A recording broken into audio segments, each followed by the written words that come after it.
সমাজ তৈরি হলো। এই সমাজের মধ্যে এখন যে আসে সেই দেখবে অটো হয়ে গেছে, মেশিন অটো চলতেছে। এরপর সমাজ তৈরি হলো, সমাজ তৈরি হওয়ার পর সমাজ পরিচালনার জন্য আইন লাগবে। আইন মিলাই সব চালানো তখন মাদার স্কুলগুলো নাজির হয়ে থাকলো, সূরা বাকারা, সূরা আল ইমরান, খালি ওখানে কি আইন আইন আইন আইন। চোর হাত কেটে দাও, জিনার শাস্তি, এই আইন সমাজ পরিচালনার জন্য এটা এই রাষ্ট্রগুলো দেখো যে আসবে সে দেখো। তৃতীয় ধাপ কি? এবার হচ্ছে মুসলিম বিশ্বের খলিফার উপর বছরে একটা পার্শ্ববর্তী রাষ্ট্র আক্রমণ করা উচিত। জানেন তো মুসলমান বিশ্বের যিনি খলিফা হবেন তার উপর পাশের রাষ্ট্র আক্রমণ করা ওয়াজিব। এটা কি যুদ্ধ? তোমার ধন সম্পত্তি আসবে এটাই দাওয়াত মেশিনারি। পাশের রাষ্ট্র আক্রমণ করবো, আক্রমণ করার কাছে বলবো তুমি মুসলমান হও, ইসলাম জ্ঞান করো, তাহলে তোমার সাথে আমাদের কোনো শত্রুতা নেই, তোমার রাষ্ট্র তোমার। রাজা যদি মেনে চলতে দিল, ওই দেশে ইসলাম কায়েম হয়ে গেল, জনগণ ইসলামের সৌন্দর্য দেখে দেখে কি হবে? ইসলাম হয়ে গেছে। আচ্ছা ঠিক আছে, রাজা বলছে না আমি আমার ধর্মে আছি, কি করবা? এখন তাহলে তুমি চুক্তিতে আসো, জিজিয়া চুক্তি। তুমি তোমার ধর্মে আসো থাকবা, কিন্তু তোমার দেশে আইন চলবে, আমার আইন, আইন মুসলমানদের আইন, ইসলামের আইন চলবে। ওই আইনের সৌন্দর্য দেখে দেখে দেখে দেখে মুসলমান ইসলামের মধ্যে দাখিল। এতেও যদি তুমি রাজি না হও, এবার আসো, ময়দানে আসো, তোমার খেলা হবে। তাহলে এই যে আরবের ছোট্ট অংশ থেকে আস্তে আস্তে ওইদিকে মরক্কো, এই দিকে চীন পর্যন্ত ইসলাম ছড়াইছে, এইভাবে ছড়াইছে। এক একজন ব্যক্তিকে যে বাদ দিতে হয়, এই মেশিন চলছে আর মানুষ দলে দলে দাঁড়িয়ে গেছে। এই জন্য ইসলামী রাষ্ট্র হচ্ছে সবচেয়ে বড় দাওয়াত, সবচেয়ে বড় দাওয়াত। আজকে এই মুসলমানরা আমাদের কখনো ক্ষমা করবে না, কারণ আজকে আমরা ওদের কাছে এই যে ইসলামের যে প্রদর্শনী, ইসলামকে দেখানো, এটা আমরা তাদেরকে দেখাতে পারি। আমরা আমাদের যে মূল আল্লাহর হুকুম ছিল কুতিবা আলাইকুমুল কিতাল, তোমাদের উপর ফরজ করানো, এই ফরজ আমরা ছেড়ে দিয়েছি। কত শত বছর ধরে আমরা এই ফরজ মুক্ত আজকে মুসলমানদের উপর এমনিতেও আল্লাহ রহমত করতে যায়, কারণ তো আছে আমাদের উপর যে অর্পিত দায়িত্ব, সেই দায়িত্বকে আমরা অস্বীকার করি। কেউ কেউ তো স্বীকারই করে না যে এর দায়িত্ব আমাদের আছে। এই কারণে কত মানুষের কত কষ্ট, অমুসলমান কি কষ্টে আছে, মুসলমান তো বাদ দিলাম, মুসলমান কষ্টে আছেই, ফিলিস্তিনে বিভিন্ন জায়গায়। ব্রাজিলে প্রতি বছর কত মানুষ, 20 লক্ষ কিশোরী বালিকা পাচার হয় ইউরোপ আমেরিকার বিভিন্ন প্রদেশে। কিশোরী বালিকা 20 লক্ষ তো শুনে ফেললেন, তারপরে বলুন করতে শুনে ফেললেন 20 লাখ। কিন্তু ওই বাপের কষ্ট, যে বাপ সারা জীবন ধরে তাদের হারানো মেয়েকে খুঁজে বেড়াবে, আর ওই মা যে সারা জীবন বিছানায় কাঁদবে, তার মেয়ের কথা চিন্তা করবে, ওই মায়ের চোখের পানি আর ওই বাপের মুখের মধ্যে যে জমা কষ্ট, ওই কষ্ট কি 20 লক্ষ শব্দের মধ্যে আসছে? এরা যদি মুসলমান পাঠ করে আল্লাহ মুসলমান তাদের দিন নিয়ে তুমি যে সমাধান দিচ্ছ, ওই সমাধান নিয়ে আমাদের পর্যন্ত আসতে চায় না, তাদের আশা কোনো গরজই নেই। তারা গণতন্ত্রের স্বপ্ন দেখছে সারাদিন। তারা যে ইসলামী রাষ্ট্র প্রতিষ্ঠা করবে, সেই রাষ্ট্র আস্তে বাড়ায় আমার পর্যন্ত আসবে, এটা এই গরজ তোমার মুসলমানের মধ্যে ছিল। তাহলে এইটাকে আল্লাহ আমাকে ধরবে না ধরবে না, আপনারাই বলেন, আমার আগে কিছু ধরবে। শুধু কি মুসলমান, পশু প্রাণী পর্যন্ত ইসলামী শরিয়া রাষ্ট্র আটকার কারণে পশু পর্যন্ত। ওমর রাদিয়াল্লাহু সময় বসরা নামে একটা বন্যা হয়েছে, বন্যা হওয়ার একটা কুকুর এসে চলে গেছে, তার খোঁজ পাওয়া যাচ্ছে না। একটা কুকুর ওমর রাদিয়াল্লাহু পাগলের মতো হাওয়াতে কাঁদতেছে, যায় আল্লাহ আমি আল্লাহকে কিভাবে মুখ দেখাবো। ওমরের খেলাফতের সময় একটা কুকুর সে নিরাপত্তা পায়। আজকে চীন দেশে দেখেন শরীয়ত নথে কি হয়, চীন দেশে ওদের একটা কুকুর খাওয়া উৎসব আছে, কুকুরগুলো খায়, আপনারা জানেন বাংলাদেশে খায়, তো খাওয়া ভালো খেলে সমস্যা দেখে দিই ওদের ধর্ম খায়, খেলে সমস্যা। কিন্তু সভ্য মানুষের মতো তো খায়, তারা একটা বিশেষ বৈশিষ্ট্য হচ্ছে কুকুরটাকে তারা ঝুলায়, আমাদের বকরির চামড়া ঝুলার সময় কি করি ঝুলায় নাকি, ওই কুকুরটাকে তারা ঝুলায় এরকম টান দিয়ে চামড়াটা ছিল এক টানে জীবিত অবস্থা।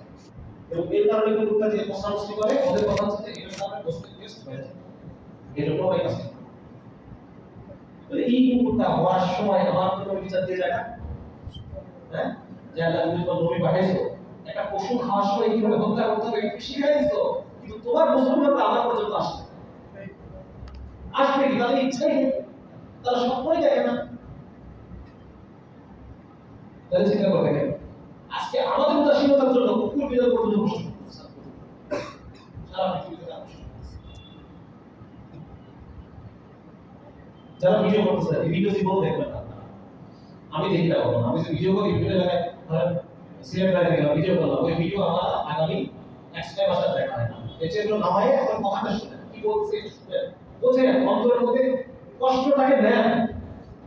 আমার এই চোখের পানি আপনার অন্তরে আঘাত করবে, ভিডিও দেখা কিছু হবে না, বরং আপনি যদি নোট নেন এটা কাজে আসবে, ভিডিও দেখা হয় হয়তো।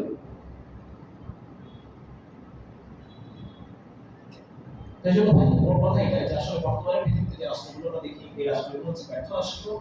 এর দ্বারা মানুষের কল্যাণ, পশু পক্ষীর কল্যাণ এগুলো হয়। পুঁজিবাদী রাষ্ট্র অস্ট্রেলিয়া, নিউজিল্যান্ডে আবার দেখেন না দুধের দুধ তো সবাই দেশ তৈরি হয় নাকি, অস্ট্রেলিয়া, নিউজিল্যান্ড, খামার, এই দেশগুলোতে এই যে বড় বড় লক্ষ লক্ষ গরুর দুধের খামার, একটা ফার্মে হচ্ছে 1 লাখ গরু, 10,000, 20,000, 50,000 গরু।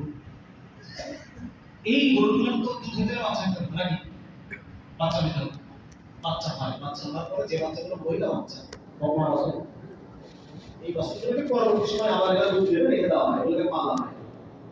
আর ছেলে বাচ্চা যেগুলো সেগুলোকে বলা হয় ওয়েস্ট প্রোডাক্ট। কি বলা হয়?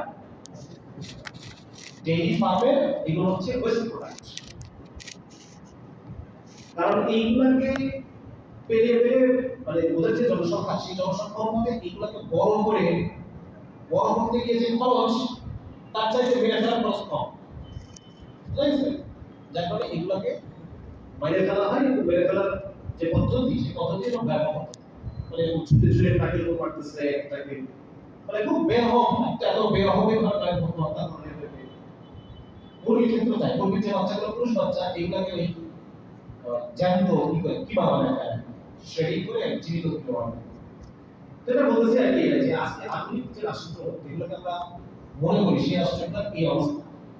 পশু প্রাণীতে বোঝা যায় মানুষের কত কষ্ট আছে। এই সমস্ত রাষ্ট্রের মন্ত্রীদের মধ্যে কেউ মাদকের ব্যবসা করে, কেউ মাফিয়া ডন, সুতরাং কোনোভাবেই তাদের দেশ থেকে মাদক তারা দূর করবে না, তারা মাদক প্রমোট করে। গাঁজা কি প্রমোট করে, আমেরিকাতে গাঁজা ওই এই হচ্ছে অবস্থা। এবং এগুলো বলতে গেলে আসলে অনেক আলোচনা, এত বিস্তারিত আলোচনার সময় নেই। শুধু মদ পান, এই মদ পানের কারণে আমেরিকায় কত মানুষ মারা যায় এটার একটা গবেষণা আছে। প্রতি বছর আমেরিকায় 3 লক্ষ মানুষ মারা যায় শুধু মদ বেশি খেয়ে। মদের কারণে হার্ট অ্যাটাক মত যেগুলো আছে সেগুলো বাদ। ইনস্ট্যান্ট আমি দেখা যায় এক লোক 3 গ্লাস করে মদ খায়, আজকে ঝোঁকে ঝোঁকে 7-8 গ্লাস খেয়ে ফেলছে, বলে গেছে। এই মরাটা প্রতি বছর 3 লক্ষ লোক মারা যায়। প্রতি বছর 40,000 বাচ্চা বিকলাঙ্গ হয়ে জন্মগ্রহণ করে, তাদের মা মদ খায়। শুধু আমেরিকা প্রতি বছর আমেরিকাতে $230 বিলিয়ন খরচ হয় শুধুমাত্র মদ খাওয়ার কারণে যে ক্ষতি। মদকে অ্যাক্সিডেন্ট করছে, মদকে গ্লাস ভাঙি করছে, মদকে পরদিন অফিসে যেতে পারে নাই, অর্থিক টাকা অর্থনৈতিক ক্ষতি হয়েছে, এই সব ক্ষতিগুলো মিলায় প্রায় $230 বিলিয়ন মধ্যে আমেরিকার মধ্যে শুধু মদের কারণে। এই রাষ্ট্রটা আমাদের জন্য সফল রাষ্ট্র। আর মুহাম্মদ রাসূলুল্লাহ সাল্লাল্লাহু আলাইহি ওয়াসাল্লাম কে তার রাষ্ট্রে কিছু বলা লাগে নাই। আল্লাহর পক্ষ থেকে একটা হুকুম আসছে যে মদ হারাম। সাহাবীদের মধ্যে মদ খুব প্রিয় ছিল, যত পুরাতন মদ তত তার সামাজিক স্ট্যাটাস বেশি, এরকম একটা কারণ ছিল। পুরাতন মদ যখন মানুষের কাছে 100 বছর পুরাতন মদ তার স্ট্যাটাস বেশি। মদিনায় এরকম সাহাবীদের মধ্যে এরকম গিয়েছিল। তো ইসলামে তো মদ ধাপে ধাপে নিষেধ করা হয়েছে। প্রথমে বলা হয়েছে যেটা ভালো না খায় না, এরপর বলা হয়েছে খাও কিন্তু খায় না মজা এসো না, এরপর একবার আল্লাহ নিষেধ করেছে ধাপে ধাপে। তো যেদিন মদের আইন একদম নিষেধ হয়ে গেল যে মদ একদম হারাম, ওই দিন সাহাবীরা তাদের এত জমানো মদ, প্রিয় মদ, সেটাকে মদিনার রাস্তায় ফেলে সমস্ত মদ কিছু করা গেল, কোনো টাকা খরচ করতে হয় না, কোনো জনসচেতনতা তৈরি করতে হয় না, কিছু তৈরি করতে হয়। আজীব এক রাষ্ট্র আল্লাহ সাল্লাল্লাহু আলাইহি ওয়াসাল্লাম। এই জন্য কথা হচ্ছে এই বর্তমানে যেগুলোকে আমরা সঠিক রাষ্ট্র ব্যবস্থা বলে বলছি এগুলা মূলত ব্যর্থ রাষ্ট্র। জনগণের যে কল্যাণ হওয়ার কথা, পশুপাখি, জনগণ, মুসলমান, মানে বিধর্মী, এদের কল্যাণ এই রাষ্ট্র নিশ্চিত করতে পারে না। এরা শুধু প্রচারই করছে যে আমরা কল্যাণ করি, আমরা কল্যাণ করি, আমরা কল্যাণ করি, কিন্তু আসলে এরা এটা করতে পারে না। বিপরীতে রাসূলুল্লাহ সাল্লাল্লাহু আলাইহি ওয়াসাল্লাম রাষ্ট্র ব্যবস্থা দেখছেন? ওই রাষ্ট্র ব্যবস্থা হচ্ছে সফলতম রাষ্ট্র ব্যবস্থা, যেটা পিপাসা আমাদের প্রত্যেক মুসলমানের অন্তরে থাকা দরকার। আমাদের অন্তরে এই রাষ্ট্রের পিপাসা থাকা দরকার। আল্লাহ, আমি যেন মরার আগে একবার হলেও কোরআনের রাষ্ট্র দেখে যেতে পারি, কোরআনের শাসনটা যেন লিখে যেতে পারি, এইরকম আমাদের মনে প্রেরণা থাকা দরকার। ঠিক কি না ভাই? এই জন্য আপনাদের সঙ্গে এই জন্য আমাদের কাজ করতে হবে, আমাদের মেহনত করতে হবে। একবারে হবে না। আজকাল তো আমরা এই কথাগুলো শুনে কিছুটা অনুধাবন করতে পারতেছি না, কিন্তু অধিকাংশ মানুষের কাছে গিয়ে গিয়ে তাদেরকে আবার বোঝাতে হবে তাদের মধ্যে এই শরীয়ত রাষ্ট্রের পিপাসা তৈরি করতে হবে। শরীয়ত রাষ্ট্রের পিপাসা তাদের মধ্যে আমার তৈরি করতে হবে। আরেকটা গুরুত্বপূর্ণ জিনিস বলতে চাচ্ছিলাম, আপনার মনে আসছে না, আমি বলবো। হ্যাঁ, যে একেবারে মনে করে একটা সহায়। এখন আমরা আমাদের প্রশ্ন করতে পারি যে এখন থেকে আমাদের কি করণীয়, আমরা কি করতে চাই? একটা হচ্ছে আমাদেরকে ব্যাপকভাবে বাংলাদেশের মধ্যে দাওয়াতি মেহনত করে দিতে হবে। দাওয়াতি মেহনত অনেক আছে, মানে আমার দাওয়াতের পার্থক্য কি হবে? আমাদের দাওয়াতের পার্থক্য হবে আমরা মানুষকে শরিয়া রাষ্ট্রের প্রয়োজনীয়তা এটাই আমাদের দাওয়াতের উদ্দেশ্য। তাবলীগ দাওয়াত দেয়, অন্যান্য বিভিন্ন সংগঠনরা দাওয়াত দেয়, এটা তারা তাদের মধ্যে চলবে, কেমন পর্যন্ত দাওয়াত দিয়ে চলবে। কিন্তু আমাদের এই দাওয়াতের উদ্দেশ্য হবে মানুষের মধ্যে শরীয়তের রাষ্ট্র জানতাম না এই শব্দটা সম্পর্কে, এখন আমরা এই শব্দ সম্পর্কে জানছি, অন্য মানুষকে আমরা এই জিনিসটা জানাবো। এই রাষ্ট্রের মধ্যে প্রত্যেকটা একজন বেকার যেন বুঝতে পারে তার যে আজকে বেকারত্ব, সে যে আজকে বেকার মূল্যায়ন পাচ্ছে না, এর পিছনে একমাত্র কারণ শরীয়ত না থাকা। একজন অধিকার যেন বুঝতে পারে তার শরীর বেঁচে খাওয়া লাগতেছে, শরীয়ত নাই বলে। একজন বঞ্চিত নিপীড়িত একজন গরিব মানুষ বুঝতে পারে আজকে তার গরিবই শেষ হচ্ছে না, কারণ আজকে শরীয়ত নাই। এই বিষয়টা প্রত্যেকটা মানুষের অন্তরের মধ্যে আমার ঢুকাই, এই জন্য আমাদের দাওয়াতের কাজ করতে হবে। এই জন্য সমাজ আছে, অনুরোধ যারা যুব সমাজ আছেন, আপনারা টিম হন, আপনারা ছেলেদের শহরে একটা টিম করেন, যে এই টিমের কাজ হচ্ছে আমরা দাওয়াত দেব। ছেলেদের শহরের সদর উপজেলার মধ্যে ইউনিয়ন লিডাররা সাব টিম তৈরি করবেন, সাব কমিটি, এই এদের কাজ হলো এই দাওয়াত দেওয়া। এভাবে করে গ্রামে গ্রামে পর্যন্ত আমাদের ছেলেরা থাকবে, আমাদের টিম থাকবে যারা মানুষকে দাওয়াত দেবে। এবং দাওয়াতটা শুধু এইটা যে তাকে আমি নিয়ে বোঝাইলাম মুখের মধ্যে, এটা দেখুন না, বরং দাওয়াতটা হবে যে আমি শারীরিকভাবে তার পাশে থাকবো, সামাজিক এবং অর্থনৈতিকভাবে তার পাশে থাকবো, মানুষের পাশে, মানুষের কল্যাণে। মানুষ যেন বুঝতে পারে যে এই দাড়ি টুপিওয়ালা ছেলেদের হাতে যদি কখনো পাওয়ার যায় তাই আমার সমস্যার সমাধান, এটা যেন মানুষ বুঝতে পারে। এইরকম ভাবে তার প্রত্যেকটা সামাজিক সমস্যা, রাস্তাঘাটের কোনো সমস্যা, মসজিদের কোনো প্রবলেম, বিভিন্ন মানুষের সমস্যা থাকে না, তার ঘর নাই, কারো বিভিন্ন আর্থিক সমস্যা, একটা গরিব ছাত্রের টাকা নাই, সে কষ্ট করতে পারছে, তার জন্য বৃত্তির ব্যবস্থা করা, এইসব কিছুর জন্য আগে আসছে কারা? দাড়ি টুপিওয়ালা ছেলে। মানুষের আস্থার মাধ্যমে পাওয়ার আসে, কিসের মাধ্যমে?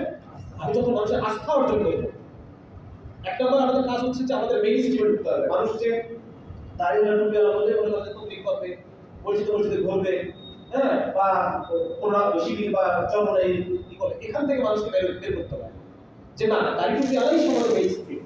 এটা আল্লাহ রাসূলের পোশাক, টুপি আমাদের ইসলামী পোশাক, এটা আমাদের ইসলামী লিবাস, আমরা মুসলমান রাষ্ট্র, এটাই আমাদের মেইন স্ট্রিম হওয়ার দরকার। অতএব আমরা বিভিন্ন জায়গায় ছড়াই দেবো, মানুষের যে পার্থিব যে প্রয়োজনগুলো আছে এই প্রয়োজনে মানুষের পাশে থাকবো, এবং মানুষের একসাথে আমরা তাকে ইসলামের দাওয়াত, শরিয়ার দাওয়াত আমরা তাকে প্রতিনিধিত্ব দিতে থাকবো। শুধু মুখে কথাই ছিল এখন আর গেছে, তার দুনিয়ার যে প্রয়োজন এই প্রয়োজনে আমাদের পাশে থাকবে। এইভাবে করে জনগণ আস্থা অবলম্বন পাবে, এইটার দ্বারা শরিয়ার পিপাসা, আমি যে কথাটা বলবো এই কথাটা তার কাছে ওয়েট রাখবে, এই দাওয়াতটা তার অন্তরে রেখাপাত করবে যখন আমি তার কাছে আসবো। বুঝতে পারছি?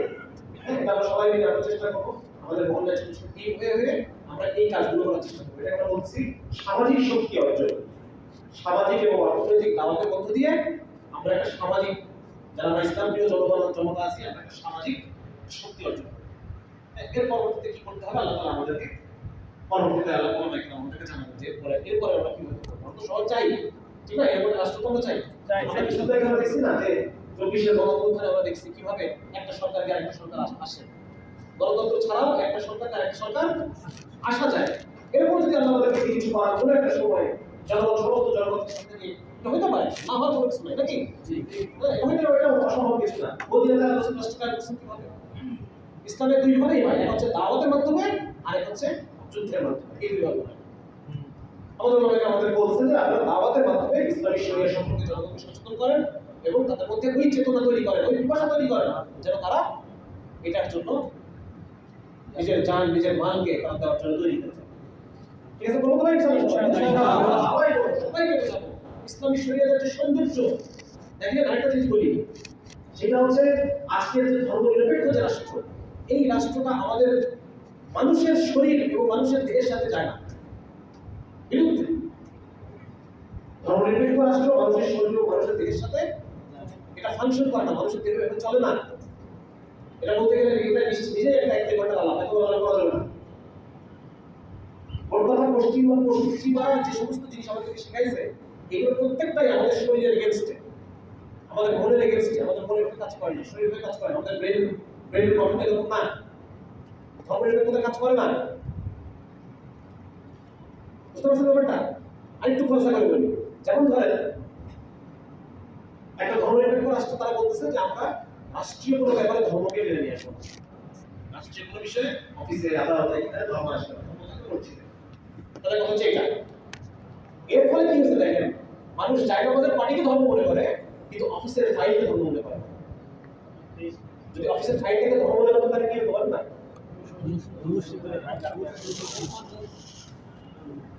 যদি সে একজন দেখা যাচ্ছে যে ইমাম সাহেব একজন ধর্মীয় ব্যক্তিত্ব, কিন্তু যেই ক্লায়েন্ট সেই ক্লায়েন্ট আমার ধর্মীয় ব্যক্তিত্ব, মানে এই দায়িত্বটা ধর্মীয় দায়িত্ব আমরা মনে করতেছি না। এর ফলে এই যে সেকুলারিজমের মাধ্যমে যে ধর্ম এবং অন্য পার্থিব যে আলাদা করে ফেলা হয়েছে, এর কারণে যত ধরনের সমস্যা, সুদ থেকে শুরু করে ঘুষ থেকে শুরু করে জুলুম আর অত্যাচার, এই কোটি কোটি টাকার দুর্নীতি, এই সব কিছু বলেছে এটা। আপনারা এখন বলতে পারেন যে আমেরিকায় তো দুর্নীতি হয় না, আমেরিকায় দুর্নীতি হয়, ব্যাপক হারে দুর্নীতি হয় আমেরিকা। এই যে আমেরিকা, কিন্তু তারা নিজের দেশের মানুষের সাথে করে না, অন্য দেশের মানুষের সাথে করে। তারাও শোষণ করে, জুলুম করে, অত্যাচার করে। হাসিনা করছে নিজের দেশের মানুষের উপর, আর আমেরিকা করে মুসলমানের। ওদের দেশে দুর্নীতি কেমন হয়? জন হ্যারিস করে লোক আছে, ওনার একটা ভিডিও আছে ইউটিউবে। উনি দেখাচ্ছেন যে আমেরিকার যারা সাংসদ, এই সাংসদ দেখা যাচ্ছে একজন সাংসদ হেলিকপ্টার বানায়, যুদ্ধের হেলিকপ্টার বানায় যে কোম্পানি, সেই কোম্পানির শেয়ার হবে। বুঝতে পারছেন? তাহলে এই সাংসদ কি করবে? ইরাক আক্রমণ করবে, ইরাক আক্রমণের পক্ষে ভোট দেবে, দিয়ে সেই সরকারটাকে ইরাক আক্রমণ করাবে। আর টেন্ডারটা নিয়ে আসবে কোথায়? টেন্ডার আসবে কোথায়? ওর যে helicopter company, Lockheed Martin helicopter তৈরি করে আমেরিকা, অস্ট্রেলিয়ান কোম্পানি, ওইখানে আসবে টেন্ডার। এই যে আমেরিকান সৈন্য ইরাকে 20 বছর আছে, আমেরিকান সৈন্য খাওয়া দাওয়া করা লাগছে না? এই খাবার কোথেকে গেছে? এই আমেরিকা থেকে গেছে। খাবার প্যাকেটে প্যাকেটে খাবার, হ্যাঁ, গোশত, শুয়োরের মাংস, হ্যাঁ, তাই এগুলো পায় প্যাকেট। এই টেন্ডার দিছে, এই টেন্ডার যে কোম্পানি পাইলো, ওই কোম্পানি দেখা যাচ্ছে 2-3 জন শেয়ার হোল্ডার সাংসদ। ঠিক, তাহলে সাংসদ কি করছে? ভোট দিয়ে পাস করাইছে যে আমরা এখন ইরাকে অ্যাটাক করব। ইরাকে অ্যাটাক করছে, আর টেন্ডার তো সব নিজেরা নিজে দিচ্ছে, জনগণের টাকা নিজের পকেটে। এইরকম ভাবে দুর্নীতিগুলো হয়। ব্যাপারটা বুঝতে পারছেন? সুতরাং গণতন্ত্র এটা একটা ওয়াশ। আপনাকে আমি বলবো যে আপনি ক্ষমতা নিচ্ছেন, আপনি ক্ষমতা নিচ্ছেন, ছোট বাচ্চা বুঝ দেয় না, হ্যাঁ, বাবা ভালো, সোনা ভালো, তুমি ক্ষমতা নিচ্ছ। আসলে ক্ষমতা নিচ্ছ কে? আল্লাহ। গণতন্ত্র কে? আমাদের জনতা। আর এখন শুনে বাবুই আছে ব্যবসায়ীরা, এই ব্যবসায়ীরা একটা মন্ত্রী, ব্যবসায়ীরা একটা সাংসদ, এই ব্যবসায়িক শেয়ার হোল্ডার, তারাই প্রার্থী। কোটি কোটি টাকা, 30 কোটি টাকা, 40 কোটি টাকা দিয়ে এরা নমিনেশন কেনে, নমিনেশন কিনে তাকে আপনি ভোট দেন, তাকে ভোট দিয়ে আপনি মন্ত্রী বানাচ্ছেন, সাংসদ বানাচ্ছেন। ব্যবসায়ীরা, এটাকে বলে প্লুটোক্রেসি, গণতন্ত্র। গণতন্ত্র বুঝতে সম্পূর্ণ গণতন্ত্র। এটা আমার কথা না। আমেরিকার যিনি অ্যাটর্নি জেনারেল, আমেরিকার সাবেক অ্যাটর্নি জেনারেল, কি নাম যেন তার, ওনার কথা এটা, যে আমেরিকা হচ্ছে গণতন্ত্রের নাম করে, কিন্তু আসলে এটা একটা গণতন্ত্র, প্লুটোক্রেসি। সুতরাং এগুলো সব ধোঁকা। একমাত্র ধোঁকা না এটাকে আল্লাহ, একমাত্র আল্লাহ ধোঁকাবাজি করে। আর আপনি যাকে আল্লাহ আসলে বসাবেন, সে বসে ধোঁকাবাজি করবে, সে ধোঁকাবাজি করবে। এরকম বলছিলাম যে এই যে ওদের যে গণতান্ত্রিক যে মডেল, ধরো এটা রাসূলুল্লাহ সাল্লাল্লাহু আলাইহি সাল্লামের যে রাষ্ট্র প্রকল্প, এই রাষ্ট্র প্রকল্পটা হচ্ছে এটা মানুষের সাথে ধোঁকাবাজি করে। এইটা যার যে মেধা, সেই মেধা অনুসারে তার যোগ্যতা, তাকে ওই জায়গায় বসায়, ওই মেধা অনুসারে তাকে ওই জায়গায় বসায়। এই জন্য ভাই আমাদের সবার মধ্যে ইসলামী শরীয়তের চাহিদা তৈরি করতে হবে। চাহিদা তৈরি করতে হবে। যেমন আমি আপনাকে উদাহরণ দিই, আপনারা কি বিরক্ত হচ্ছেন? দেখেন মানুষ, আমাদের ব্রেন, আমাদের ডাক্তার আপনাদেরকে ডাক্তারের দিকে নিয়ে যান, দেখেন বোঝেন কি মানুষের ব্রেন কাজ করে পুরস্কার এবং শাস্তি, এই দুটো দিয়ে মানুষের ব্রেন কাজ করে। বুঝতে পারছেন? আমাদের ব্রেনের তিনটা স্তর আছে। একটা স্তর হচ্ছে অটো কাজ করে, যেমন ধরেন দেখা গেছে যে কোনো প্রাণী যদি আমরা গলা কেটে ফেলি, ওই প্রাণীটা গলা কেটে ফেলার পর কিছু সময় হাঁটতে পারে। তাহলে হাঁটার যে কাজ, ওই কাজের জন্য ব্রেনের দরকার হয় না, আমাদের নিচের যে স্পাইনাল কর্ড আছে এগুলো দিয়ে কাজটা করা যায়। কোনটা কুকুরের যদি একটা বিজ্ঞানের গবেষণা করছে, একটা কুকুরের মাথাটা কাটতে কেটে দিচ্ছে, কেটে দেওয়ার পরে কুকুরটা একা একা 2-4-5 কদম হেঁটে পার্টল করে গেছে।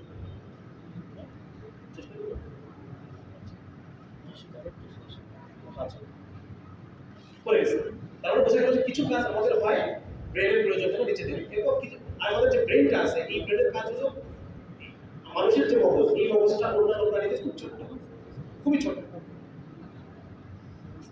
এই স্পাইনাল কর্ডের উপরে মাঝামাঝি একটা অংশ আছে, এই অংশ দিয়ে ওই কাজগুলো হয় যেগুলো সমস্ত জন্তু জানোয়ার হয়।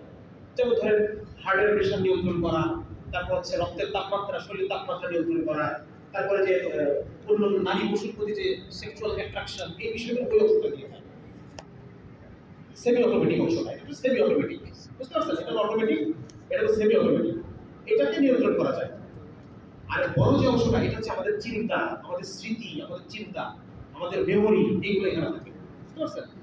এটা অন্য প্রাণীতে তারা চিন্তা করতে পারে না, মানুষের মতো ছোট ছোট, আমাদের অনেক বড়। এটা দিয়ে আমরা নিজের অংশটা কন্ট্রোল করি। বুঝতে পারছেন?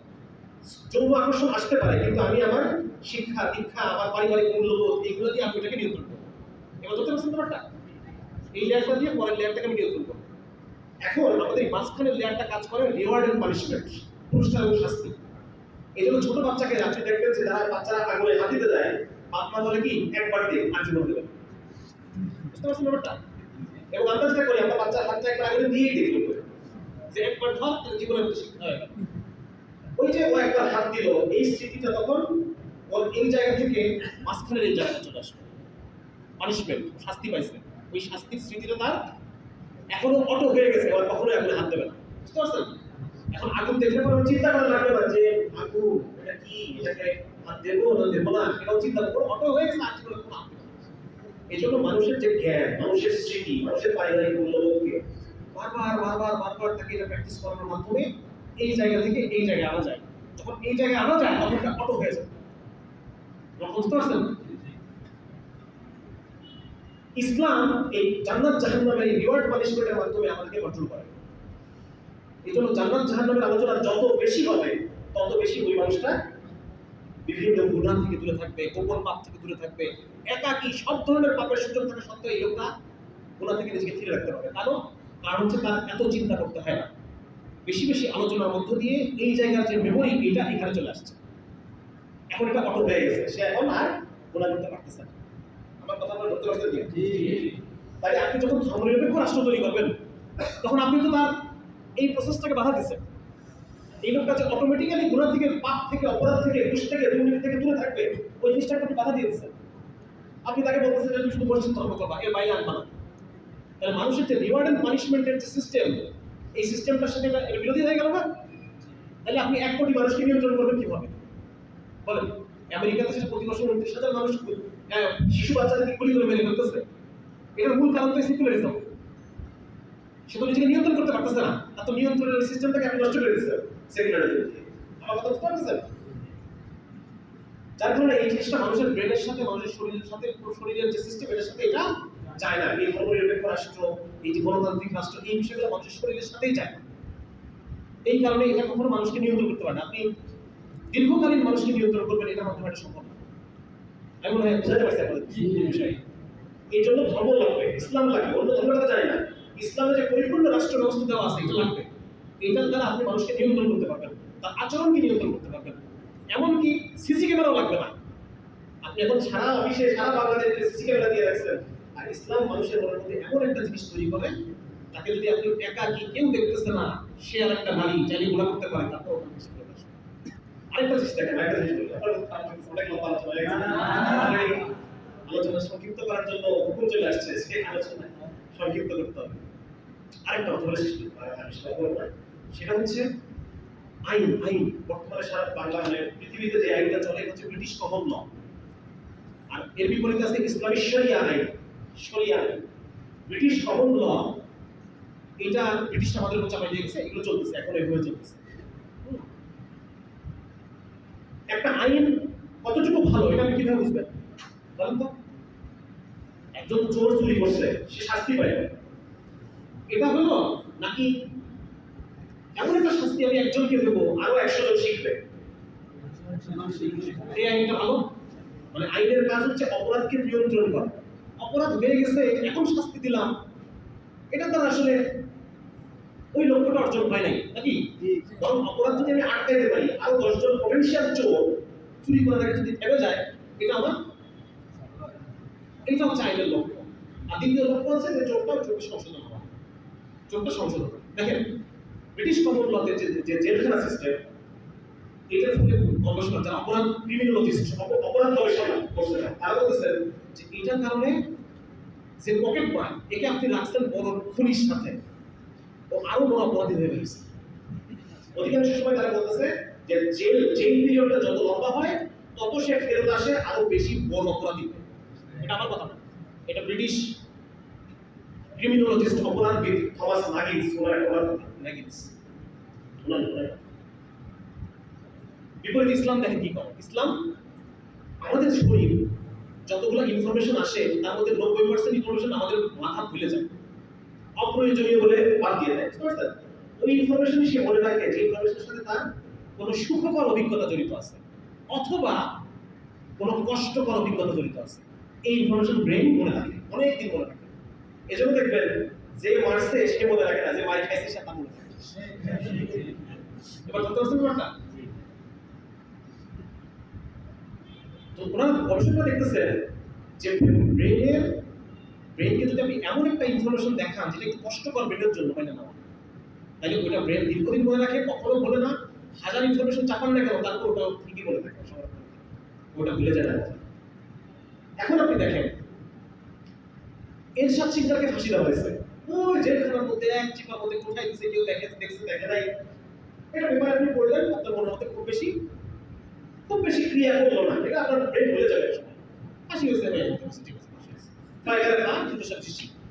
আপনি একটু কি দেখেন, আজ দেখেন না কিছু নাই, কিছু এরকম বহু কিছু আপনি দেখেন প্রতিদিন, অথবা এটা মনে রাখার কিছু নাই। কিন্তু এরশাদ শিকদারকে 1000 মানুষের সামনে এক কোপে গলা নামায় দেওয়া হয়েছে, রক্ত পড়তেছে, এটা দেখাটা কি পেইনফুল না, কষ্টকর না আমার জন্য? এই যে 1000 মানুষ ওটাকে দেখছে এবং এটা লাইভ টেলিকাস্ট হয়েছে, আরো 1 কোটি মানুষ ভিডিও ইউটিউবে দেখছে, এই 1 কোটি মানুষের চিন্তার মধ্যে এটা আছে না?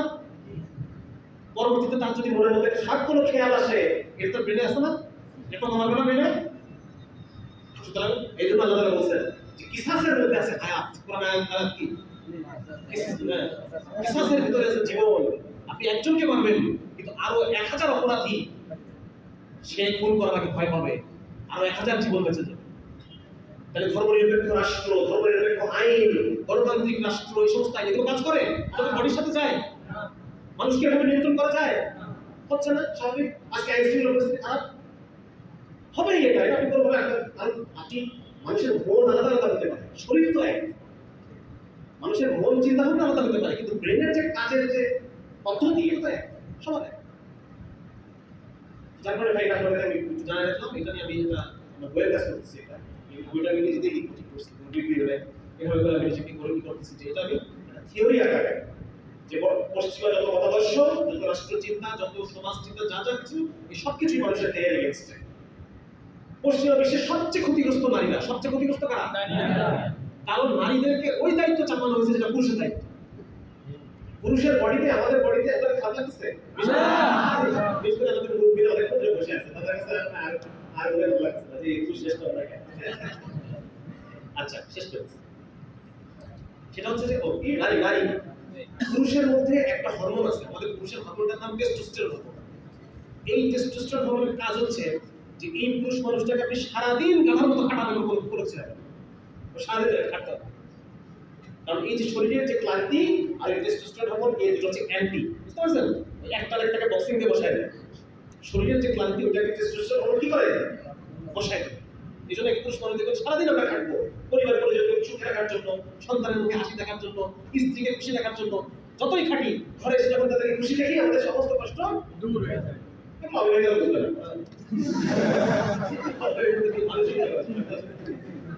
আচ্ছা কেন? কিন্তু মহিলাদের যে হরমোন, মহিলাদের টেস্টোস্টেরন হরমোন সামান্য, পুরুষের 3000, মহিলাদের 20 থাকে, কম থাকে। কিন্তু মহিলাদের যে মূল হরমোন এটা হচ্ছে ইস্ট্রোজেন। ইস্ট্রোজেন শরীরের যে ক্লান্তিজনিত যে হরমোনটা ওইটাকে আরো বাড়ায় দেয়, বুঝতে পারছেন? এই জন্য মহিলাদের অল্প কষ্টেই তারা কাতর হয়ে যায়, অল্প কষ্টে, অল্প ব্যথায়, অল্প বেদনায় সহ্য করে নেয়, কিন্তু খুব কাতরায় বা খুব চেষ্টা শোনার চেষ্টা করে। হ্যাঁ, তাদের মধ্যে এই কারণে আজকে পুরুষের হচ্ছে কি ব্যাপারটা, আপনি একটা মাছ আর একটা বান্দর দুজনকে ডাকছেন, এই তোদের পরীক্ষা হবে, কে আগে কাছে উঠতে পারে? একটা মাছ আর একটা বানর নিয়ে বলতেছেন তোমাদের পরীক্ষা হলো কে আগে কাছে উঠতে পারে। তোমরা সমান, তোমরা সমান, মাছ এবং বানর সমান। একটা বানর যা করে একটা মাছও তাই পারে, দুজনই কাছে ওঠে। তাহলে মাছের কি এখন মাছের অবস্থা খারাপ না? এটা দেখা হয়ে যাচ্ছে। ওই পুরুষ এবং মহিলার উপর একই দায়িত্ব চাপানোর কারণে, আয় উপার্জনের দায়িত্ব, এটা চাপানোর কারণে মহিলারা এখন সবচেয়ে বেশি অসুস্থ হচ্ছে। হার্টের অসুখ আগে পুরুষদের হলে এখন মহিলাদের আস্তে বেড়ে যাচ্ছে। যত ধরনের মানসিক অসুখ আছে সব মহিলাদের বেশি। তারপর হচ্ছে মহিলাদের যে অটোইমিউন ডিজিজ, মানে এই যে ক্লান্তির কারণে যে অসুখগুলো হয়, হাড়ের বিভিন্ন অসুখ আছে, তারপর মেন্টাল বিভিন্ন অসুখ আছে, বিভিন্ন ইয়ে আছে, হ্যাঁ, মাথা ব্যথার বিভিন্ন অসুখ আছে, এগুলো হচ্ছে স্ট্রেসের কারণে, ক্লান্তির কারণে, এগুলো মহিলাদের হচ্ছে বেশি। পুরুষের যদি এক হয় মহিলাদের নয়, মানে একজন পুরুষের যদি হয় এগেস্টে 9 জন পুরুষ মহিলা এত বেশি হবে। তার কারণ আমরা নারী ও পুরুষকে একই রাস্তায় পাচ্ছি, এটা আমাদের শরীরের বিরুদ্ধে, তাই না? সুতরাং এই পশ্চিম থেকে, ইউরোপ থেকে যত কিছু আমরা কনকোয়েস্ট করবো, এই সবই আমাদের বিপরীতে। ইসলাম হচ্ছে কিসের ধর্ম? ফিতরাতের ধর্ম। ফিতরাতের ধর্ম। ফিতরাত মানে কি? যেটা যেভাবে চলা দরকার, শরীর যেভাবে চলা দরকার, ব্রেন যেভাবে চলা দরকার, মানুষ যেভাবে চলা দরকার, মানুষের চিন্তার প্রক্রিয়া যেভাবে চলা দরকার, সমাজ যেভাবে চলা দরকার, যেভাবে চললে সমাজটা ফাংশন করে, রাষ্ট্র যেভাবে চলে রাষ্ট্রটা টিকে থাকে, পরিবারটা যেভাবে চলে পরিবারটা টিকে, ইসলাম ওইটাই দিচ্ছে আপনাকে। এখন আমার তার আর পছন্দ হয় না। হুজুরদের কথা শুনলে কিন্তু দুনিয়া চলবে না। আরে ভাই, হুজুরদের কথা শুনলেই আপনার দুনিয়াটা পেরেশানি মুক্ত হয়ে চলতে হবে, বুঝলেন? এই জিনিসটা আল্লাহ প্রেমে পাঠায়, আল্লাহ এই শরীয়তকে পাঠাইছেন যেন তার সবচাইতে প্রিয় সৃষ্টি মানুষ দুনিয়ার জীবনে সব ধরনের কষ্ট থেকে বেঁচে থাকে। আল্লাহ তাআলা আমাদের মায়ের চেয়ে বেশি মহব্বত করে না? মা চায় তার সন্তান কোনো কষ্ট থাকুক। আমরা যখন ঘর থেকে বেরোই, মা কি করে? মা যখন ঘরের খাবার দিয়ে দেয়, মানে রাস্তায় খাবে, মা বাচ্চা রাস্তায় খাবে, দিয়ে দেয় না? হ্যাঁ, মা যখন আপনাকে শুধু একটা 500 টাকা নোট দেবে না, মা যখন আপনাকে একটা 50 টাকা নোট দেবে, একটা 10 টাকা নোট দেবে, কয়েকটা 2 টাকা নোট দেবে, যে আমার বাচ্চার পথে লাগতে পারে। আল্লাহ তো সেই মায়ের চাইতে বেশি মেহেরবান। আল্লাহ রাব্বুল আলামিন ইসলামকে, ইসলামী পরিবার ব্যবস্থা, রাষ্ট্র ব্যবস্থা, এই সব কিছুকে আল্লাহ তাআলা রাসূলের মাধ্যমে পাঠিয়েছেন যেন আমরা তার সন্তানের চেয়েও প্রিয় ওই মানুষ, তারা যেন দুনিয়ার জীবনে কোনো কষ্ট না পায়, দুনিয়ার জীবনে যেন তারা শান্তিতে থাকে, আর মৃত্যুর পরের জীবনে যেন তারা চির শান্তিতে প্রবেশ করতে পারে। এই জন্য আল্লাহ তাআলা ইসলামকে পাঠিয়েছেন। আমি আর আপনি এটাকে বুঝলাম না, চিনলাম না, এর কি ভাব আমরা চিনলাম না, এবং এই ভাব থেকে মুসলমানরা আমাদের ছাড়বে না, কুকুর বিড়াল আমাদেরকে ছাড়বে না। সবাই হঠাৎ একবার বলে আসতে পারে ইনশাআল্লাহ। এর আমাদের কাজ মানুষের মধ্যে শরীয়তের প্রকাশ করা, কোনো ধরনের কোনো মানে কি বলা যায়, কোনো এরকম কথা বলেছি আমি আপনাদের সামনে? আমি বলছি যে আমরা আমাদের কথাটা বলতে চাই, আমরা আমাদের রাসূলের আনার শরীয়তকে পেশ করতে চাই আপনাদের সামনে। আল্লাহ তাআলা এরপর যেভাবে আমাদেরকে তৌফিক দেন, সমস্ত মানুষ যখন চায়, যদি চায় সবাই চাইতে হবে, হয়ে যাবে ইনশাআল্লাহ। এজন্য সবাই ইনশাআল্লাহ আমরা দাওয়াতকে ছড়াই দেব ইনশাআল্লাহ, ঠিক না? সবাই তো ওই যে কেমন বললাম যে প্রত্যেকটা বেকার, প্রত্যেকটা গরিব মানুষ, প্রত্যেকটা এমনকি পতিতা পর্যন্ত এটা হিজরা যেন বুঝতে পারে যে তার যে আজকে কষ্টের জীবন, এই জীবন কষ্ট হওয়ার কারণে একমাত্র কারণ হলো শরিয়াত। আপনি বলেন একমাত্র কারণ শরিয়াত। এই যে জমিন আছে আমাদের জমি, মুসলমানের জমি, এখানে কিভাবে চালু হতে চলবে? মুসলমানের জমি কিভাবে চলবে? এই দিন আমার এটা ইসলাম বলছিল চলবে। এই কথা পৌঁছায় দেয় সমস্ত মানুষদের বুঝতে পারে, যারা বিরোধিতা করতেছে তাদেরকে বুঝাবো আমরা কেন তোমার মডেলের চেয়ে আমার মডেল বেশি ভালো। এটা তো সমস্যা নাই, তাকে আমরা বোঝাবো, আমরা সে বিতর্ক করবো, ডিবেট করবো, বোঝাবো, উত্তম কায়দায় তাদেরকে আমরা বোঝাবো। এখন আমাদের আপাতত কাজ ইনশাআল্লাহ। যুবকরা করতে তৈরি আছেন তো ইনশাআল্লাহ? আর মুরব্বিরা যুবকদেরকে সাপোর্ট দেবেন তো ইনশাআল্লাহ? যুবকদের যত সাপোর্ট লাগে, কোনো আর্থিক সাপোর্ট লাগবে, কখনো কখনো তাদেরকে হ্যাঁ, কেউ যদি কোনো প্রশ্ন উঠায়, এগুলো তো আমাদের ছেলে, এগুলো আমাদের মহল্লার ছেলে, আমার ছেলে, ওই যে হাজী আব্দুল করিম সাহেবের ছেলে, তোমরা কি বলতেছো উল্টাপাল্টা কথা বলছো তাদের নামে? তারা যেটা বলছে কোনো কথা ভুল বলছে, ভুল বলে থাকে বলো ঠিক ভুল বলছে। এই যে ছেলেরা কালের পতাকা নিয়ে মার্চ করছে, হ্যাঁ, এটা কি এটা তো আল্লাহ রাসূলের পতাকা, সাদার উপরে কালো, কালোর উপরে সাদা, এটা আল্লাহ রাসূলের পতাকা ছিল। আমি আমার পতাকা তোমার সহ্য হচ্ছে না আজকে নাকি? হ্যাঁ, তোমার সব সহ্য হয়, তোমাকে সমকামী পতাকা, সমকামী তোমার পাঠ্যপুস্তকে ঢুকাই দিছে, সেটাও তোমার সহ্য হয়, কালের পতাকা সহ্য হয়। একবার ভুলটা ফেলে দেবো যে কালেমা তো মুসলমানের চিহ্ন, তো আমাদের মুসলমানের চিহ্ন, তোমরা কেন তাদেরকে ছেলেদের প্রতি আঙুল উঠাচ্ছ, তাদের উগ্রবাদী এগুলো বলতেছো? এটা মুসলমানের অন্তরের চাহিদা যে সে ইসলামী রাষ্ট্র থেকে উঠতে চায়। সবাই চাই না ভাই? কত কিছু দেখলাম, আওয়ামী লীগ দেখলাম, বিএনপি দেখলাম, অমুক দেখলাম, তমুক রাজা দেখলাম। হ্যাঁ, আমরা সেদিন গেছি, আমি আর শেখ সাইফুল্লাহ সাহেব, আমরা পরিবহন হাসপাতালে গেছি আহতদেরকে দেখার জন্য।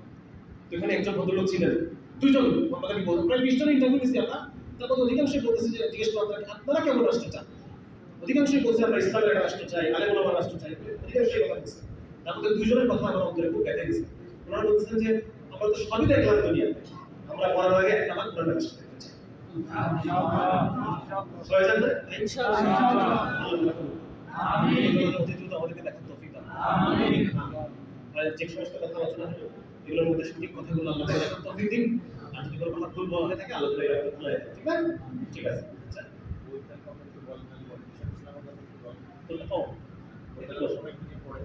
আচ্ছা, নিজের বইয়ের কথা বলা। আচ্ছা, আমি আসলে বইটা লেখো, আমার কাছে বইপত্র আছে, আপনারা পড়তে পারেন চাইলে।